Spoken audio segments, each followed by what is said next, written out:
Morning મિત્રો, કેમ છો? આશા કરું કે તમે બધા મજામાં જ હશો અને આપણે પણ મજામાં જ છીએ. અને મિત્રો, હાલ આપણે છીએ શ્રીનગરની અંદર. અને બીજું કે આ શ્રીનગરનો તમને નજારો બતાવું. જુઓ કેટલો સરસ આવે છે. ઉપર છે મોટા મોટા ડુંગરો અને આ જાય છે નદી.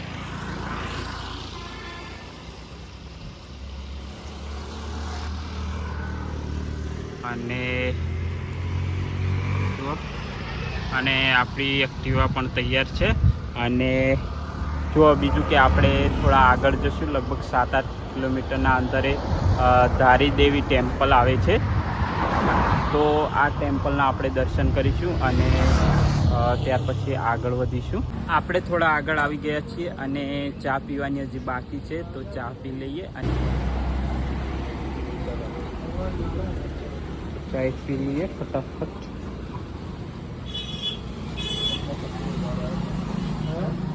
તો મિત્રો, આપણે લગભગ કેદારનાથ 80 કિલોમીટર જેટલું બાકી છે અને ત્યાં જ આપણે રોકાઈ ગયા હતા. તે જગ્યા તમને જે આગળનો વિડીયો છે તેની અંદર બતાવી છે.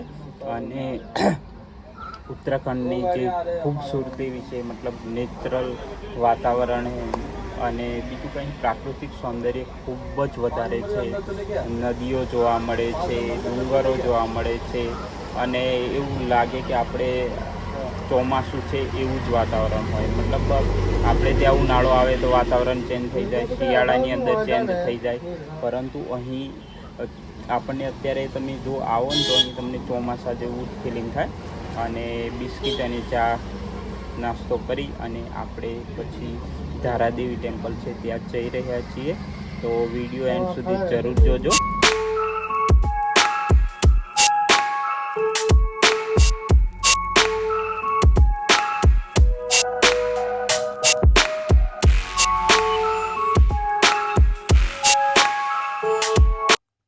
અહીંથી જોશો તો સામે ડુંગરો આવેલા છે અને આ છે નદી. અને નદીની વચ્ચે ધારીદેવી ટેમ્પલ આવેલું છે. જો સામે દેખાય છે, મતલબ અહીંથી વ્યૂ સરસ આવતો, એટલે અહીંથી હું તમને બતાવી રહ્યો છું.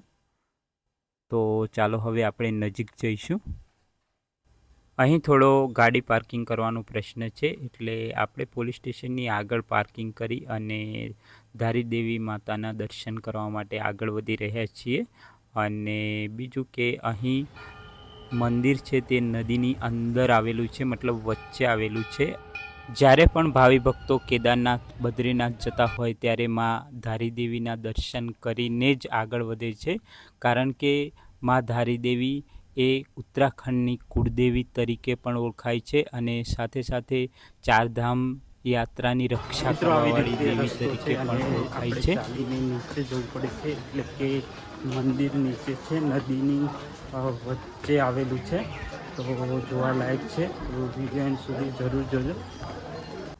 તો મિત્રો, માં ધારીદેવી મંદિરનો જે ઇતિહાસ છે તે પણ અલગ અને અનોખો છે. તો તેના વિશે પણ આપણે થોડી ઘણી વાતો કરીશું. એટલે કે વાત કરવામાં આવે તો મિત્રો, અહીં એક આ જે નદી છે તે અલકનંદા નદી છે અને તેના પર બંધ બાંધવામાં આવે છે. જ્યારે બંધ બાંધવામાં આવે છે ત્યારે જે મંદિર છે તે ડૂબી જાય છે અને ત્યારે ઉત્તરાખંડ ઉપર ખૂબ જ મોટું સંકટ આવે છે. એટલે કે લગભગ વાત કરવામાં આવે તો 2013ની અંદર ઉત્તરાખંડની અંદર વાદળ ફાટ્યું હતું અને ખૂબ જ મોટું સંકટ આવ્યું હતું. પરંતુ તેના પહેલાં અહીં પુલ બાંધવામાં આવ્યો હતો અને તેના કારણે આ મંદિર ડૂબી ગયું હતું એવું કહેવાય છે. બીજી વાત કરવામાં આવે તો જ્યારે પણ માં ધારીદેવી ઉપર સંકટ આવે છે ત્યારે ઉત્તરાખંડ ઉપર સંકટ જરૂર આવે છે. અને આ એક આનો ઇતિહાસ છે. અને તેના સિવાય બીજી ઘણી બધી વાતો છે. અને તેમાંની એક વાત કરું તો માનું જે સ્વરૂપ છે તે પણ આખા દિવસ દરમિયાન બદલાય છે. એટલે કે મિત્રો, વાત કરવામાં આવે તો સવારે માં એક કન્યાના સ્વરૂપે હોય છે. ત્યાર પછી જે બપોરનો ટાઈમ આવે છે ત્યારે તે યુવતીના સ્વરૂપે હોય છે. અને જ્યારે સાંજનો ટાઈમ હોય, એટલે કે સાંજના સમયે તે એક વૃદ્ધના સ્વરૂપે હોય છે. તો આ એક માતાનું સ્વરૂપ તમને જરૂર જોવા મળશે. અને અંદરથી ફોટોગ્રાફી એલાઉ નથી એટલે આપણે અંદરનો વિડીયો નથી લીધો, પરંતુ માતાજીના દર્શન કરવા માટે જરૂર આવજો. જ્યારે પણ તમે કેદારનાથ, બદ્રીનાથની યાત્રા કરવા માટે જાઓ ત્યારે અહીં જરૂર આવજો, કારણ કે માતાની મૂર્તિના તમને સાક્ષાત દર્શન થશે. તે અદ્ભુત હશે અને અલગ જ હશે. તો આપણે તમને દર્શન અંદરના તો નહીં કરાવી શકીએ, પરંતુ તમને આ જે મંદિરનો વ્યૂ છે, આજુબાજુનો વ્યૂ છે, તે તમને જરૂર બતાવવાની કોશિશ કરીશું.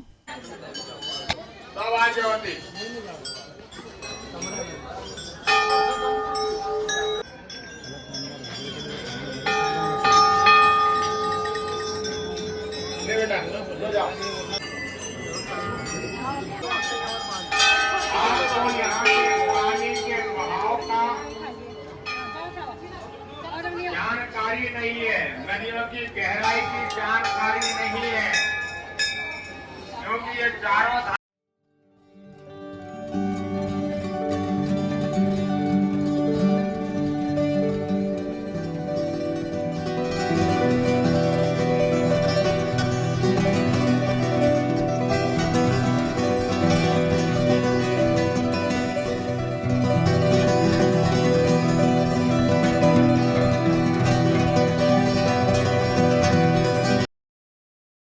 મિત્રો આપણે પહેલી વાર આવ્યા છીએ અને ચપ્પલ નથી લાવ્યા એટલે બળાઈ છે, તો થોડી તકલીફ છે.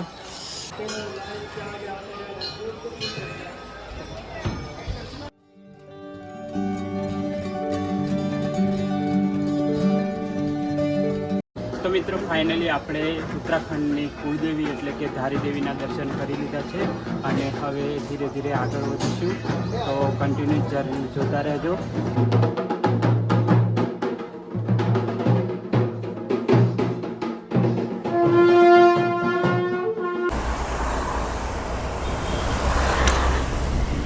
તો મિત્રો આપણે ફાઇનલી ધારી દેવી ટેમ્પલના દર્શન કરી લીધા છે અને તે ઉત્તરાખંડની કુળદેવી તરીકે ઓળખાય છે.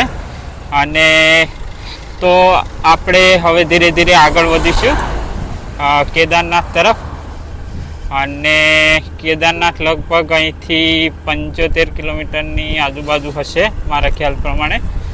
અને જો ઉતરતો ઢાળ આવે છે, કેટલો ખતરનાક છે.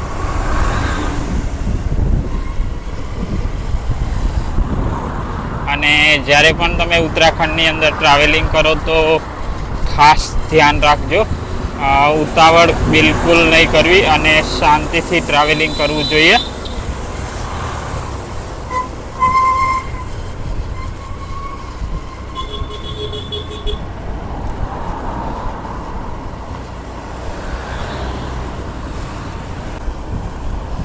અને ઉતરતા ઢાળની અંદર આ પ્રકારના મોડ આવે છે. જુઓ,